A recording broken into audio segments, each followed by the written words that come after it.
Hi, Hannah. Happy Valentine's Day. Thank you. The Oscars are coming up, and we watched just about every Best Picture nominee this year, which I've never done before. You've never done that before? And I still haven't. Because Nickel Boy was, oh fuck. It's plural. No, shit. All right, what was I saying? You were saying Nickel Boy, and I said it's plural. Yeah, Nickel Boy was only... It's plural. I'm trying to do two things at once. Nickel Boys was only available to buy, and I wasn't excited for it to begin with. And then the other one, I'm Still Here, is that right? That was only playing in the city. Well, thankfully, I've seen all the Best Picture nominees, so I can tell you about them. All right, perfect. Get over here. Here I am. I see possible futures all at once. And in so many futures, our enemies prevail. But I do see a way. There is a narrow way through. Okay, Dune Part 2. Hannah, what did you think? I thought it was awesome. Really? Yeah. Oh. I mean, I will say it's been like literally a calendar year since I've seen it now. So a lot of it hasn't stuck with me, but the gladiator scene was awesome. I think that's the only thing you remember from the movie is the gladiator scene. Yeah, but I remember my overall impression was that I liked it, but the gladiator scene, I was like in awe. I was kicking my feet. I was so excited. I love the like lighting of it. I like the directing of like everything about the gladiator scene was just so cool. You know, I saw that scene again last night. Yeah, you just rewatched it last night. I rewatched most of it. Not as good on a 65-inch TV. Oh. You know, but I think that's kind of my thoughts on like the movie is that it's like I did like it, but I definitely didn't love it as much as you or I think a lot of people. I think that, you know, I'm a big sci-fi guy and I'm a big action guy, and I think the world of that movie or something like doesn't quite do it for me. It's a little too weird. It's like the Reverend Mother is talking to her unborn child, and You're very adverse to weird. yeah, I mean, weird for the sake of weird is what I always say, is what I'm adverse to. And yeah, that felt a little too much. And like Timothée Chalamet is like, Jesus fucking Christ. There's some crying or laughing going on in there. Make a goddamn video. You know, I think Dune is a cool world, and I was disappointed in the first movie because I thought it was a little boring, but similar to the book, I also read the book. The second half of the book is way more interesting, so I like that the second half combined the interesting world with a bit more of an interesting story. Yeah, them like manipulating all of the religious fanatics and shit. Like, that's cool. I like that. Yeah, so I'd say it's a cool movie. Yeah. It's not one that I engage with emotionally. Like, if Timothée Chalamet at any point dropped dead, I'd be like, all right, fine, I don't care. I really don't care about him in that movie. I think that's my real... That's harsh. I think that's my main... No, I remember in theaters thinking that. He's like fighting Austin Butler, who's awesome in the film, by the way. Oh, you mean if his character dropped dead? Yeah, not Timothée Chalamet. He dropped dead. I'm like, he's a great actor. No, yeah, he's... Very versatile. Well, he's a good actor, but I don't quite get the hype for him. Well, that's unfair, yeah. Because he's good in A Complete Unknown. In that movie, I also didn't like his character. Yeah, but I think he's good at taking on a character. Yeah. Yeah. But yeah, so I don't want to come off too harsh.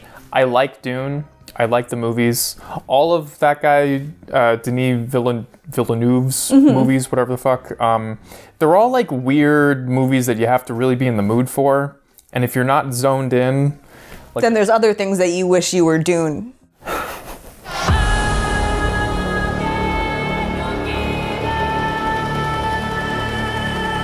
All right, what did you think about A Complete Unknown? I liked it. I didn't love it. We did do a video where we talked about that at the end of the Wolfman video, so I will quickly repeat my point that I think it relied on people having positive connotations with the music. Yeah, I agree. And I think it was enjoyable for a little while until you realize there's not a whole lot of story to this movie. It's more about hanging out with Bob Dylan for 2 hours. But I did enjoy it. Yeah, it does have great acting, and I remember telling you, I think I cut it out of the video, but like it felt like a real movie because we watched it right after Wolfman. Right, and that was not a real movie. Yeah, and so it was nice to see something that was like paced well and had good acting. Yeah, thoughtfully made. The dialogue felt real, felt natural for the most part, you know. So that was nice. Other than Bob Dylan just being a weirdo. Yeah, he's got the tism. Or you thought he had the tism. But you think everyone's autistic. We're not leaving this in. This is staying in. No, this is not staying in.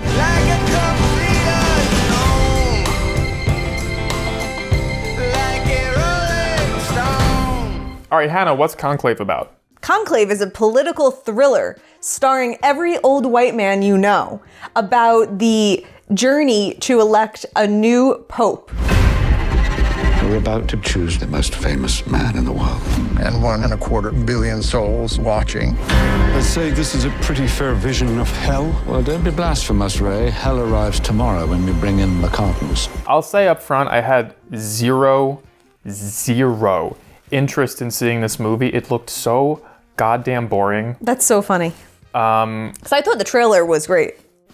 I don't know. I didn't care. But yeah, the movie for the first 20 minutes, not into it at all. It was just like people standing around and it was a lot of old white men standing around. a lot of old white dudes standing around, and they have this like horror movie score in the background. They like picked up. They were like, "Hey, A24 does that in all the trailers," and they got the deep cello going on. Maybe that's why I like the trailer of Conclave. Probably, it just felt for me like it was that noise, the noises that A24 does. I'm like, ugh. It's just there's always a new sound that becomes popular for a few years. At first, 15 years ago, Hans Zimmer did the big boom, the big boom sound effect in all the trailers. And now A24 does the staccato cellos, and everyone's like, whoa. That's me. I'm everyone. Anyway, yeah, so the score felt completely like at odds with the guys standing around. Well, I think they were trying to show you that it was a high-stress situation. There's a lot riding on the decisions they're making. I know what they were trying to do. Okay. It just felt like the score was like, someone's like about to die. That's what someone did die in the beginning. And that was a big deal. Whatever. I'm not trying to be too critical here because, once you get past that opening, the movie like started slowly winning me over. I really like how the main character played by Rafe Fiennes. Rafe. I like how the main character played by Rafe. It's Rafe? I'm going off what the internet said. Rafe Fiennes? Because people say it like Ray, even though it's Ralph, and I think they attach the like sound to the Fiennes in the last name. All right, so let's call him Ray Fiennes. Okay. So I like that guy Ray Fiennes. Okay. And I like how his character was basically just telling everybody straight up what's going on. Like, I think that's kind of what got me really hooked in the movie was like halfway through, he digs up some dirt on one of the nominees. C-word guys. It's a C... Cardinals. Thank you. I'm like, what are you trying to say?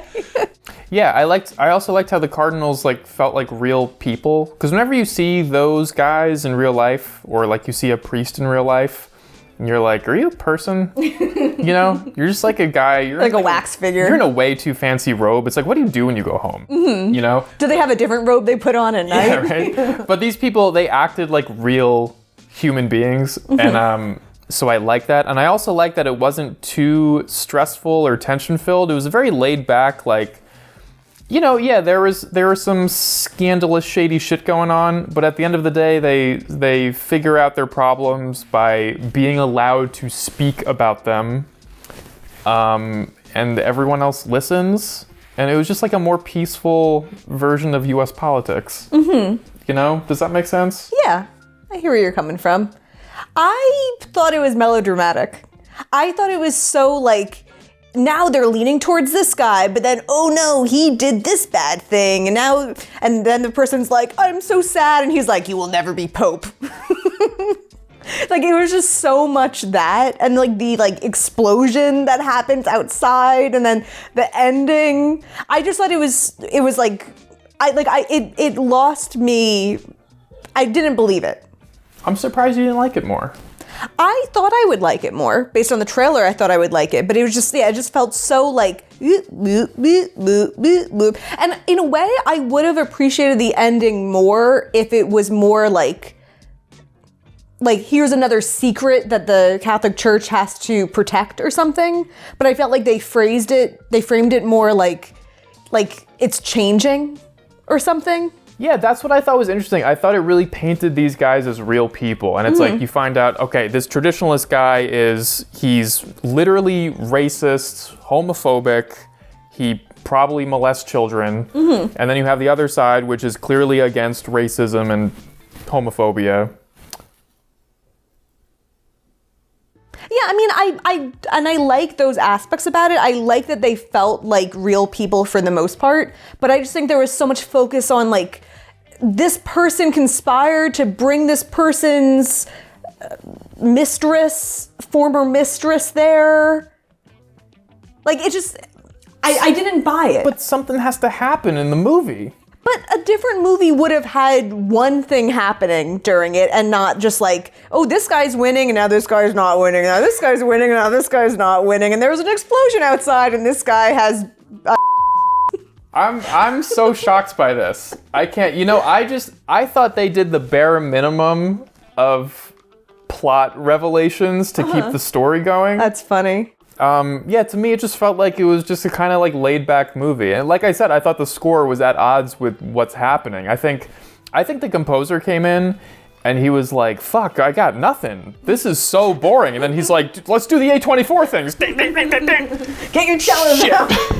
God damn it. You're way too excited. The reasons would become clear soon enough. Kevin, what's Anora all about? Anora is about a white trash whore who hooks up with a rich kid and then they get attacked by Russian mobsters. It was really weird. Like, I love him. No way. Yes way. And I'm seeing him again tonight.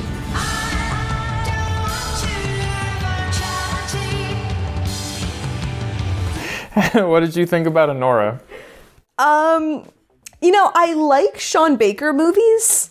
This is probably my least favorite of the Sean Baker movies that I've seen. I think part of my opinion is influenced by the fact that I did see it in theaters with my dad. And I think I might have felt differently if I wasn't seeing it with my dad. Because your dad hates Russians? Oh no, that's not it. It was like I was watching porn with my dad. Oh, it was the hardcore sex scenes. Yeah.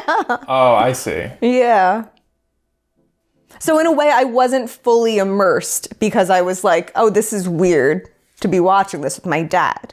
But what did you think of the movie outside of your dad? I don't know. The beginning was fine. I did kind of buy it. I did like that really long scene in the middle where she's being held back and it was very like Uncut Gems-y. But Uncut Gems was so good because it was so relentless, and this did relent a little bit after a while. This is so weird how like usually I'm the Debbie Downer. Yeah. I thought it was great. You're changing. I love that.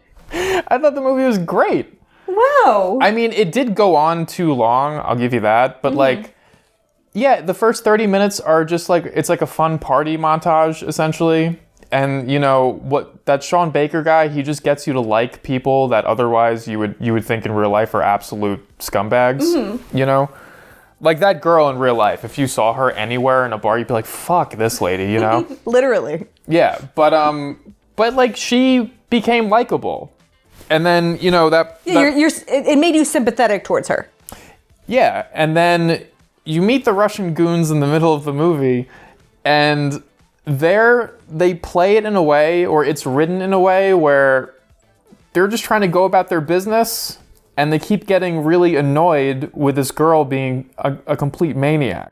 Well, I think also in that scene, they take themselves very seriously, and like what they do is very serious, and she doesn't know that about them, so she's like not respecting their authority. To her, they're just some dudes that are coming in trying to restrain her and telling them she can't be married. Yeah, she's a very headstrong person who doesn't really see them as a threat. Yeah. But yeah, I thought it was fun. It was a wild double feature going from Conclave to Anora.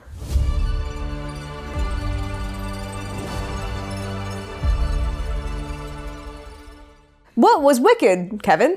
Wicked is a movie about a green lady who goes to a school where everyone makes fun of her for being a green lady, but then she dances weird, and the popular girl feels bad for her, so the popular girl also dances weird, and then she gets an invitation to go to the wizard, and she meets the wizard, and at first she wanted to de-greenify herself, but then she decides to save the animals, but then turns the animals into monkeys with wings, and then... Is that when the movie ends? Then the movie abruptly ends, nothing gets concluded, and you're left feeling incredibly unsatisfied. But hopefully we'll get to watch another 3 hours of it in a year? Yup. Okay. So what'd you think of Wicked?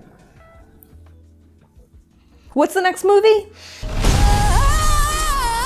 Oh, we saw The Brutalist. We did. Hannah, do you want to describe The Brutalist for the people? The Brutalist is a 3.5-hour epic about an immigrant's journey in America. Tell me, why is an accomplished foreign architect shoveling coal here in Philadelphia? I'm afraid it is not so simple. I think this is another movie that was really hyped up before I watched it, and I didn't feel like the story was as powerful as I wanted it to be. Like I was hoping it was going to be like a The Godfather, like a Shawshank Redemption, like one of the greats. Like that's the way I was hearing it talked about. And I was like, oh, it was a good movie. I enjoyed myself for 3.5 hours watching it. It was an experience, but like I don't think I'm ever going to watch it again. I had no idea what the movie was going to be about, and then in the first 2 minutes, he is on the boat going to New York, and you see the Statue of Liberty shot upside down, and I'm like, all right. And I loved that shot. I thought it was shot so beautifully. No, I'm not. I just knew that, it was going to be a bad, like a not happy story. I thought maybe this would conclude happy, and at the halfway point around the intermission, I'm like, maybe everything's gonna go great, and then I just remembered that shot, and I was like, fuck. But things overall did go pretty well for him. Well, yeah. There were some bumps along the way, but yeah, when it started, I was like, oh, is this going to be like The Jungle? Is this going to be like a really hard immigrant story? And it kind of wasn't. Like, he had a lot of opportunities. He was an educated man. Yeah, he was a well-renowned architect, comes to America almost very soon, gets an amazing job opportunity to build this gigantic monument, and then a bunch of things go horribly wrong. But I think what I liked about it, outside of the immigrant stuff that I cannot relate to, his character is very, like, uncompromising. Yeah. Yeah, he's hard-headed. Yeah, and even when he like doesn't have any right to be. Exactly. Yeah. But he wants to make this building, and he risks his salary, all of his income on it. He goes to absurd lengths to accomplish this the exact way that he wants to do it. And you find out there's a revelation at the end which kind of helps explain why he does it that way, which I think should not have been told the way that it was. That's my one complaint. Mm-hmm. They kind of throw this like... Yeah, the way they told it was kind of like, what? They could have had the most emotional moment ever in this movie halfway through if they moved that scene up and put it in real time. Whatever. Yeah. But the movie was paced really well, too. I was dreading it because it was like 3.5 hours, but outside of one scene that I think we both said went on too long, for the most part, the runtime like wasn't an issue. Which scene? When they are picking out the marble. Right before. Oh. Kevin, Yeah. what was The Substance? The Substance is a movie about an older lady who takes a substance that a younger version of herself out of her, and then they stuff and another comes out of the, and then it turns into a farce and goes everywhere. Everyone gets doused. And the movie ends. I like how some of these descriptions are like 3 words long and some are like, here's the entire plot synopsis. This is The Substance. I'm Sue. Hannah, what did you think about The Substance? I love The Substance. Great. I think it's such a fantastic movie. Every time I see it, I'm like, yeah, wouldn't change anything about it. Love it. What do you think about The Substance? Alright. Yeah, I just feel like it's perfect. I feel like it was literally made for me. I feel like it's this movie, it pushes boundaries. It's about, women's perception of themselves, really. And People's perception of sure, themselves. but it was, about these women in this. Yeah. The men were allowed to be old and ugly and have a job, But it was also like, yeah, a little bit glamorous, very gory, but it didn't shy away from the gore in any way. It really like forced you to like look at it and like confront it. Ooh, so good. Yeah, I'm not a weird gore freak like you are. But it's not just about the gore. But like the same way I feel about like nudity in movies, okay? I like when it would be normal for someone to be nude and they are nude. So in this, it felt like when it makes sense for there to be gore, there's gore. Mm-hmm. That's how I feel. Like, I don't want gore for the sake of gore. I don't want nudity for the sake of nudity. But if it makes sense, it makes sense. But besides that, it was also just really well done, really fun to look at. Like, even if you want to sit there with like an empty brain, it's a good movie. Mm-hmm. And I like also reading reviews and hearing people talk about it. People get different things out of it, and I love that about it also.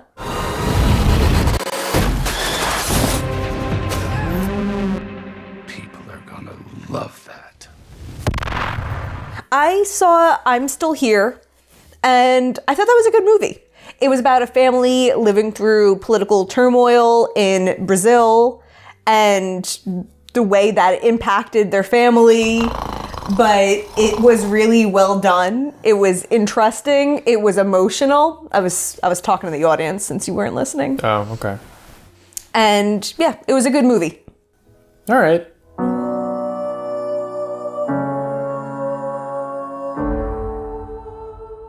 How was Nickel Boys? I didn't like Nickel Boys as much. It's based on a novel. I've heard that the novel is very good. But I thought the way that they chose to shoot this, like, I understand why they did it, but I think it made it a little bit less interesting. I've heard people describe it as pretentious. I heard about this I saw one review and I heard the same thing. How did they shoot it? It was first-person perspective. Oh. I think the only movie I've ever seen where I enjoyed that perspective is a movie called Maniac with Elijah Wood. That sounds like a very different movie. It was a very different movie. And that was exciting, and it was interesting that they did that. This has just felt unnecessary and also at times confusing, because a couple times they changed whose perspective you were seeing it out of. So you're seeing it through their eyes. You don't know whose eyes you're looking out of. They didn't look into a mirror first to establish who the character was? No. And some points you knew, and for most of it, it was one character, but yeah, sometimes they switch it and it just felt unnecessarily confusing. And I think it's a powerful story, and I think it was distracting and did the story a disservice by shooting it that way. But what? I mean, I like watching Oscar nominees. I like movies that are willing to take risks, try something new, and clearly this is being recognized. So I don't necessarily fault it for that, but for me, it didn't work. Well, I'm sorry to hear that. Thank you.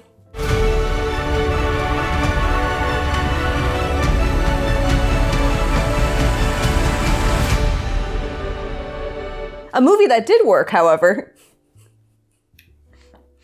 What would that be? Vaginoplasty. Yes. Are you talking about Emilia Perez? Oh, yeah, we should talk about Emilia Perez. Hannah, do you want to describe the plot of Emilia Perez? Emilia Perez was a dramatic musical opera about a drug lord who enlists a lawyer to help her transition from male to female and begin a new life as Emilia Perez.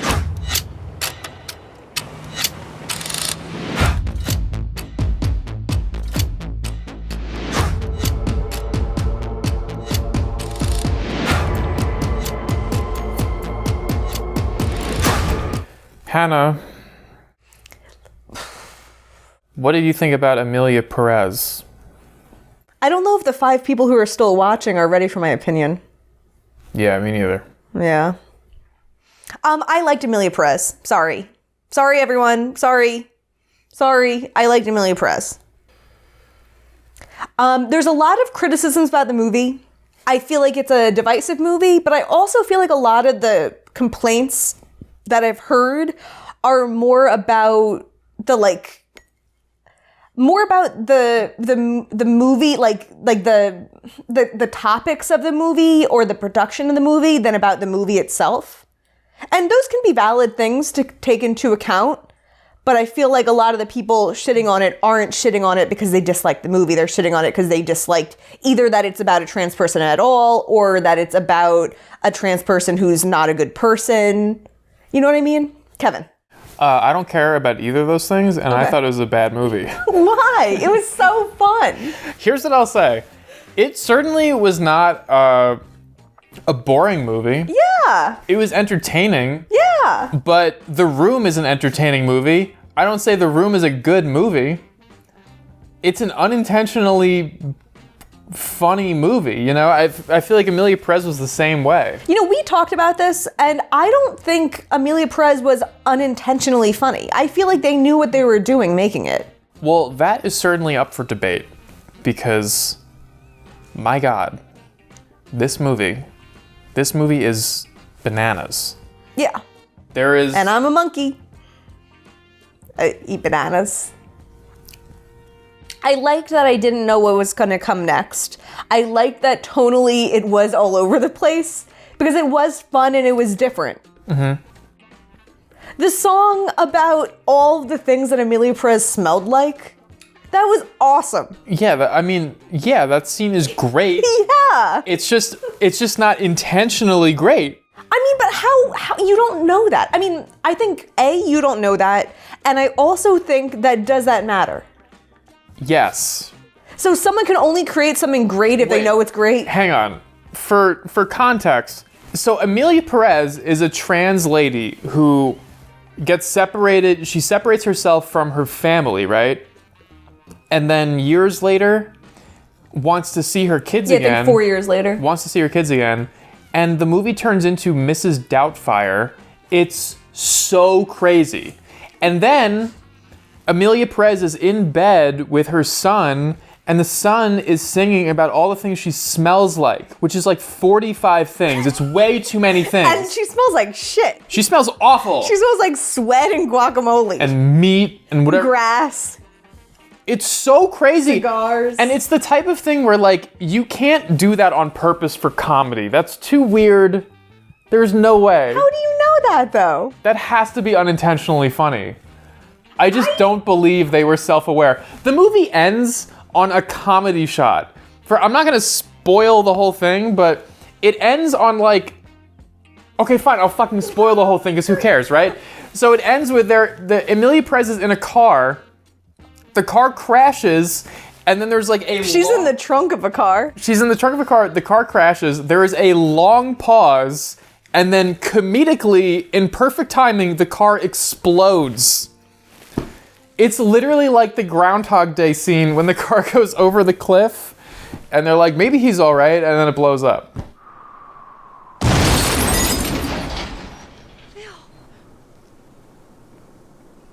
He might be okay. Yeah, I was entertained by it. Yeah. You're like, it was insane bad, and I'm like, it was insane good. Yeah, we almost have the same opinion, except Yeah. it's the complete opposite opinion. But I think like we have the same opinion, but we have a different interpretation of the opinion. Oh my I just God. thought it was very entertaining and it was different. And I liked that it was different and I didn't know it was going to happen next. I wouldn't hate this movie so much if it wasn't nominated for like 13 Academy Awards. I mean, it is outrageous. And I don't give a flying fuck about the Oscars. What? I don't. What are we doing here? I don't give a shit about the Oscars. I think it is so silly to take movies from all different genres and then be like, this one's the best. It makes no sense, right? But, Hey Kevin, what's your favorite fruit? orange? Oh, you compared all of them. No, because that's a type of food. The genre of food is fruit, okay? It's very different. Okay, Kevin, what's your favorite food? I don't have a favorite food because you can't compare them. So, Darn it. You logic got me. doesn't work. You got me. No, but it just feels like, this being nominated for so much shit is just like an insult, and it's totally political. It's like, oh, they made a movie about trans people. Let's nominate it. That's what it feels like. It's possible that people saw it the way I did. I mean, also, I've spoken to other people who also enjoyed watching it, who also liked that it was tonally all over the place, and it was surprising, and it was different. It's possible, but most people don't like this movie. I mean, the vast majority of people don't like this. And I'm sure that a lot of the people that are giving this movie bad reviews are people that are just like, I don't like trans people. Yeah. Thumbs down, Yeah, and that's why I feel like it's getting hate on both sides. It's getting hate from people that dislike trans people and from people that support trans people. Great, so no one likes it. All right, well, thanks for watching the video. That's so long. You should spill champagne on yourself again for the ending.